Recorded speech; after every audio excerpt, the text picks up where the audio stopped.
Bismillahirrahmanirrahim. Assalamualaikum warahmatullahi wabarakatuh. Jumpa lagi kita di channel Sumber Dakwah Official. Masya Allah, ini Pak Prabowo layaknya seorang presiden terpilih dari Republik Indonesia. Ini beliau langsung berbicara di forum ekonomi Qatar. Oke, langsung saja kita melihat beliau. Bismillahirrahmanirrahim. Let's go. Indonesia is on the cusp of a new president. Prabowo Subianto is a four-star general turned politician. He says he's more than ready to lead. This is a country of 280 million people with an ambition of being the fifth largest economy in 2045. President-elect Prabowo Subianto, thank you for joining us today. Thank you for inviting me. You campaigned on the promise of continuity. Give us a sense of what policies will be a priority in your first 2 years of government? Yes, as you know, nation building is a long-term process, and President Joko Widodo has built a strong foundation, and I'm determined to build on that foundation.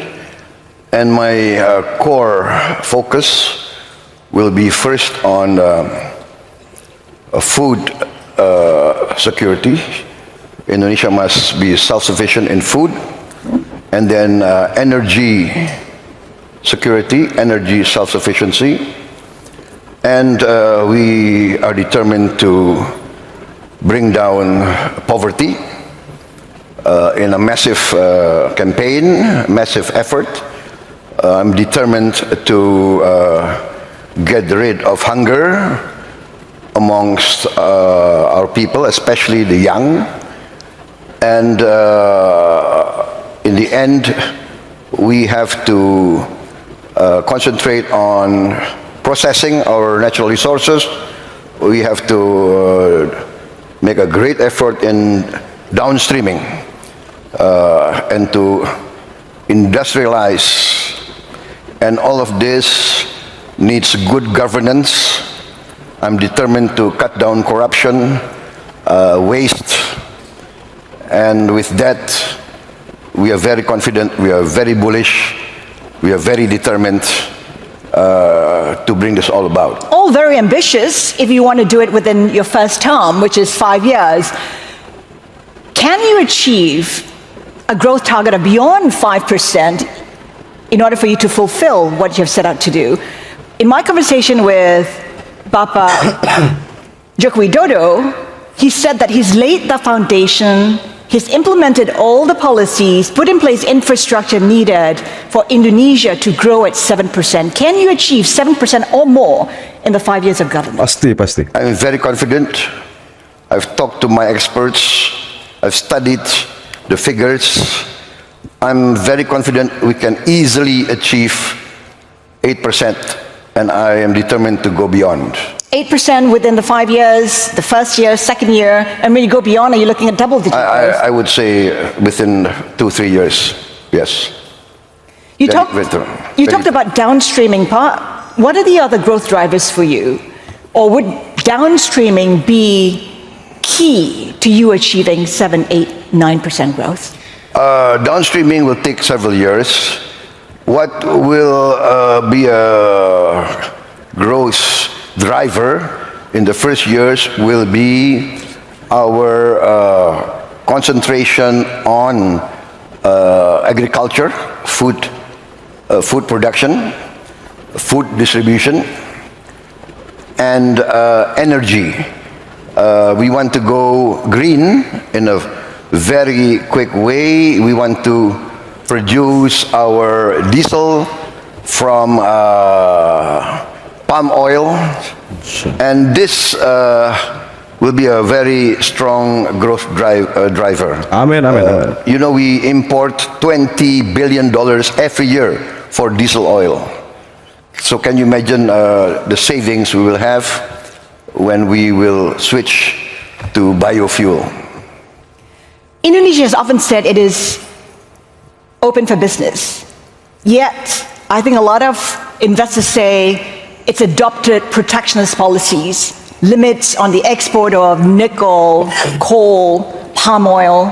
Is it important for you to move away from nationalistic protectionist policies? No, I think there's a misperception.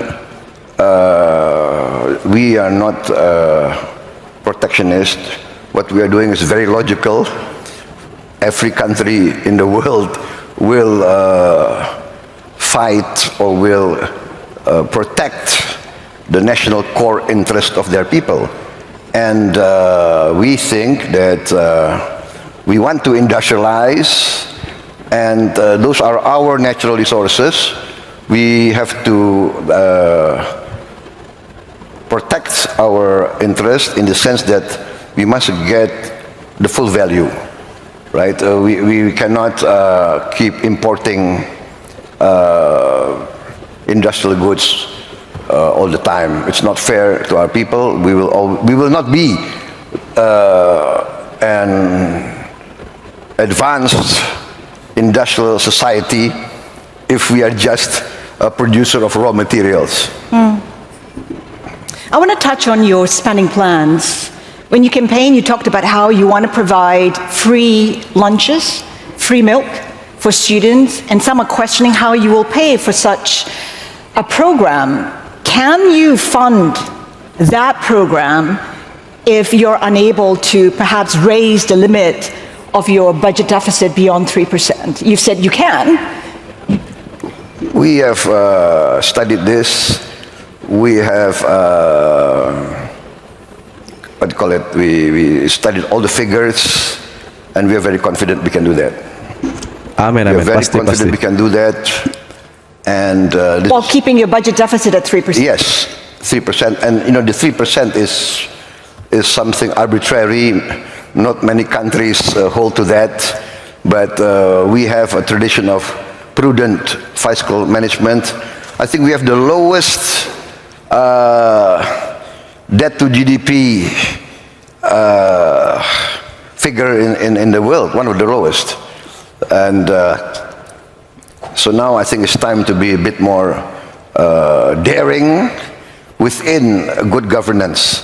So What does that mean? Raising the limit beyond 3? Would 4, 5% still be comfortable, prudent? We calculate that it's a matter of refocusing and cutting down the waste, cutting down the allocation to non-essential activities. So it's a matter of efficient, good governance, good administration, good management. And we are going to introduce, and we are in the midst of introducing e-governance. All Indonesian government institution procurement will go through an e-catalog. We will go digitalization, computerization, and this will increase our tax ratio, our revenue services. We will revamp, and we are very determined to cut down waste. We calculate that we can save a lot of money by cutting down waste, and this will be the growth factor. This will be the growth driver. So we are very confident. What's also ambitious in moving your capital from Jakarta to Nusantara, a project that IKN. will cost IKN you pun disinggung. $35 Oke. billion.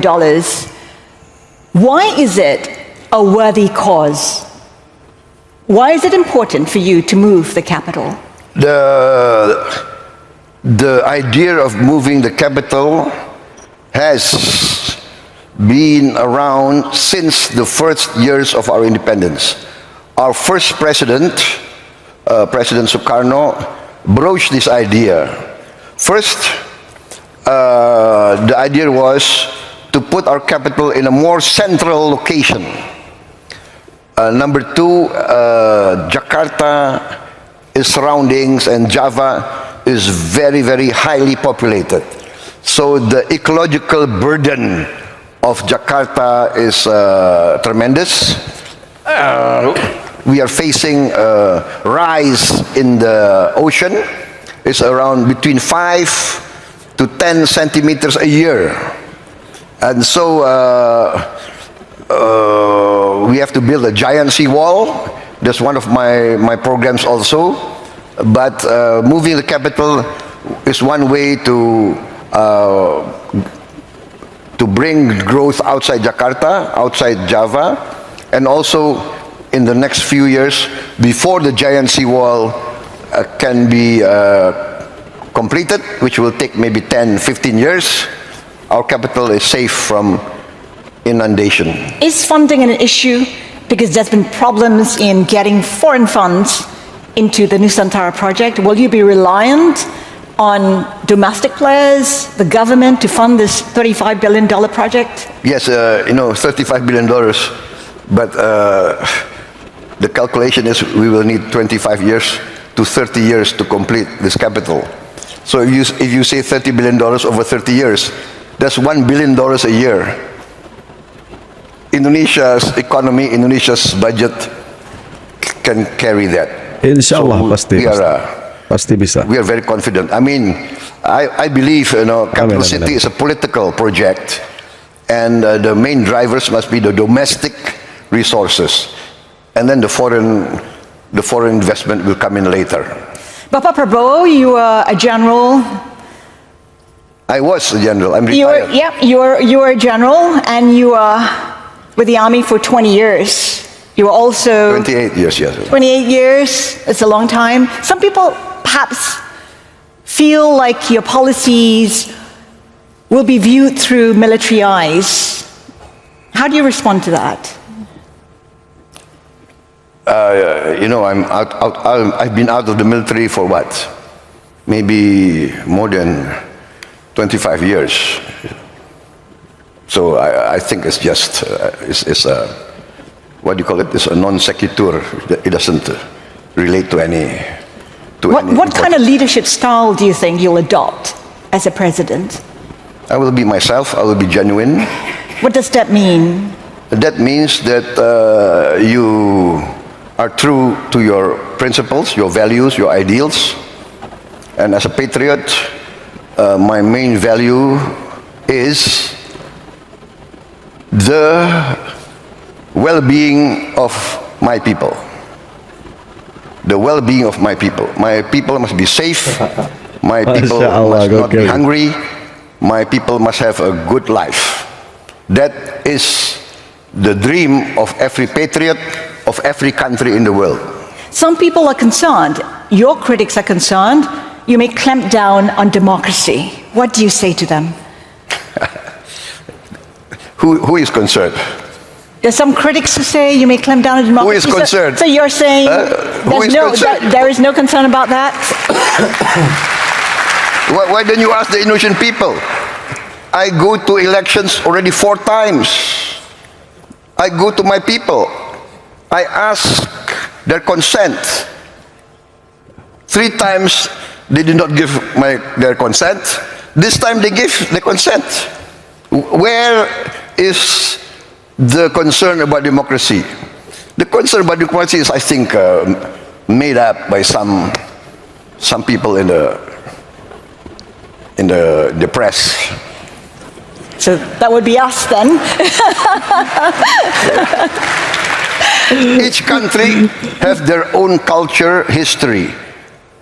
Every leader of every country must serve their own people in their own way. So I said, I go to my people. They rejected me 3 times. They accepted me this time. So I will work very hard so that I don't disappoint my people. Right? What do we live for? We live for the legacy we want to leave behind is a good reputation, a good name in the history of our country. Just to wrap up, because we're running out of time, as you said, you attempted to be president several times, and this time you succeeded. Why is it important for you to lead Indonesia? Why is it important for you to be the president of this country? Basically, it is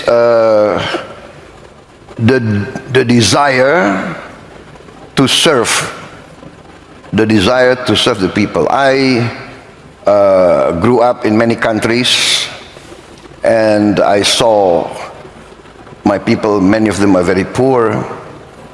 In my heart, I cannot accept that in this day and age, Indonesia, member of the G20, Indonesia, the fourth largest population in the world,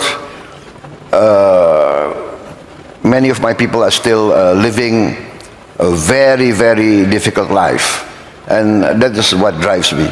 I want to do my bit. I want to make my contribution with my insights, with my experience, with my leadership. I believe I can contribute a lot to bettering the life of my people. Pasti kami percaya dengan Pak Prabowo. President-elect Prabowo Subianto, we thank you so much for your time today. Thank you very much. Thank you, sir. Thank you very much. Dah, Masya Allah, tabarakallah, gokil. Bahasa Inggris Pak Prabowo fasih sekali. Itu beliau di Forum Ekonomi Qatar, di depan para sultan. Pak Prabowo dicecar, kan kalau kata orang dia apa itu? Orang luar negeri sempat ragu dengan demokrasi yang akan dipimpin dengan Pak Prabowo, tapi Pak Prabowo jawab dengan lugas dan dengan tegas. Nih, aura-aura macan Asia ini namanya. Tangan Pak Prabowo dan Mas Gibran. Nah, saya kiri tulis di kolom komentar apa pendapat kalian. Tetap kawal kemenangan Pak Prabowo yang presiden, Masya Allah ini. Saya kiri. Wabillahi taufiq wal hidayah. Wassalamualaikum warahmatullahi wabarakatuh.